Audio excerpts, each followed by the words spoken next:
We've been inside a lot. It's when things get granular.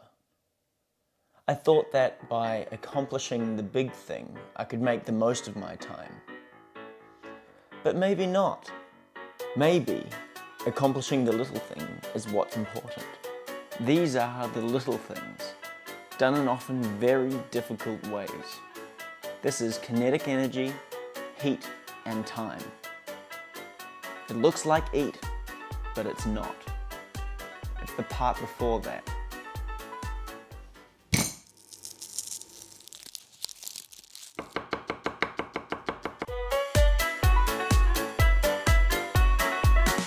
I've been investing in some equipment a little bit beyond what's normally found in a kitchen. This here is a magnetic stirrer with a hot plate. So what I'm going to do is I'm going to turn on the hot plate, melt the butter down till it's a nice thin mixture, then put in this. This is the magnetic rod that stirs everything up with a little magnetic device that sits just under the hot plate. So once that's done, then we're going to do something properly interesting.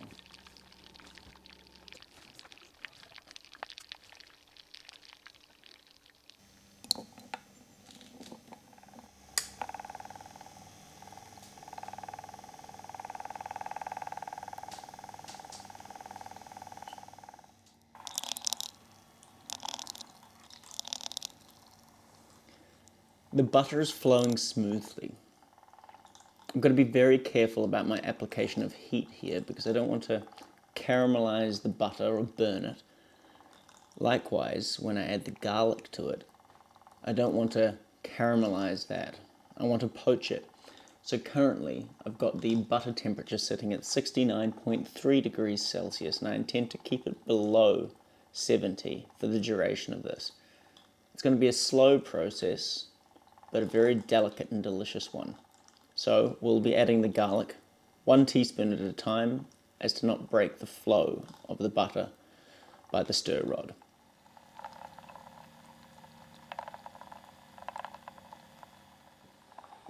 So I said we'd be adding another complication, and this is it.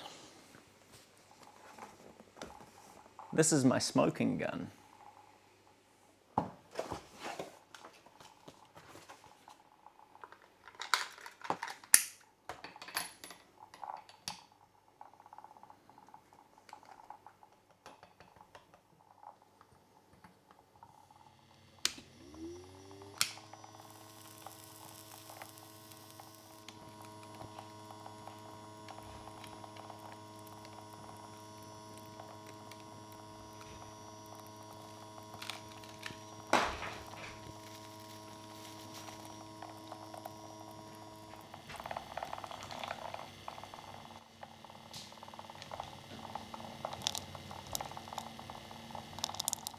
This is the time where we do the eat check. Kinetic energy. Okay, we're still stirring. The liquid is relatively viscous, but the heat is sitting at 69.5 degrees Celsius, meaning it should maintain that viscosity so long as we don't have any evaporation of any sort, which I can't imagine. The time part. Okay, we're about an hour and a half in, and I'm going to let this run for another 2 hours. So, layering it up in flavor, we can smell the garlic fairly intensely with just a little hint, only a little hint of smoke. So we're going to keep on layering the smoke in until I can sort of make it hard to distinguish between what is garlic and what is smoke. So we've also added a little bit of salt, and that salt is going to help break down the garlic. It's also going to help accent all the flavors inside that butter. The maelstrom of butter hardened overnight, and I awoke to a smell of glorious smoke and garlic.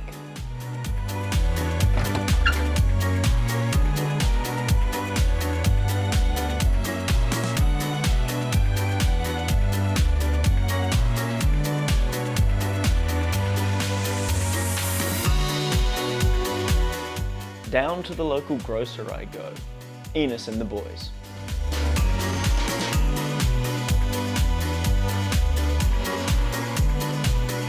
I opt for Jerusalem artichokes pureed with oat cream, crispy potatoes, charred padron peppers, a squeeze of lemon juice, and of course, steak and that glorious butter.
So what we've got here is we've got a Jerusalem artichoke and almond puree. So that's going to be a nice nutty base.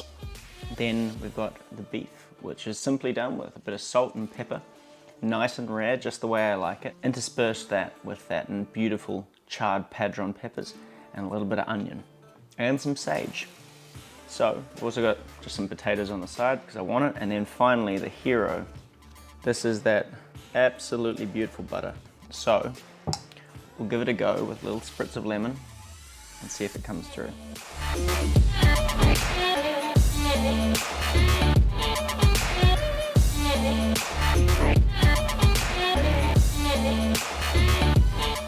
Yeah. All the stirring and smoking and complication is all reflected in the taste of the butter.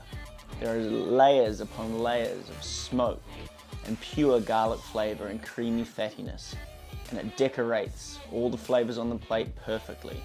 This is a versatile butter. People often ask me where I get my ideas from, and this is it. Random input solutions exercised with the utmost control. This is E. See you next episode.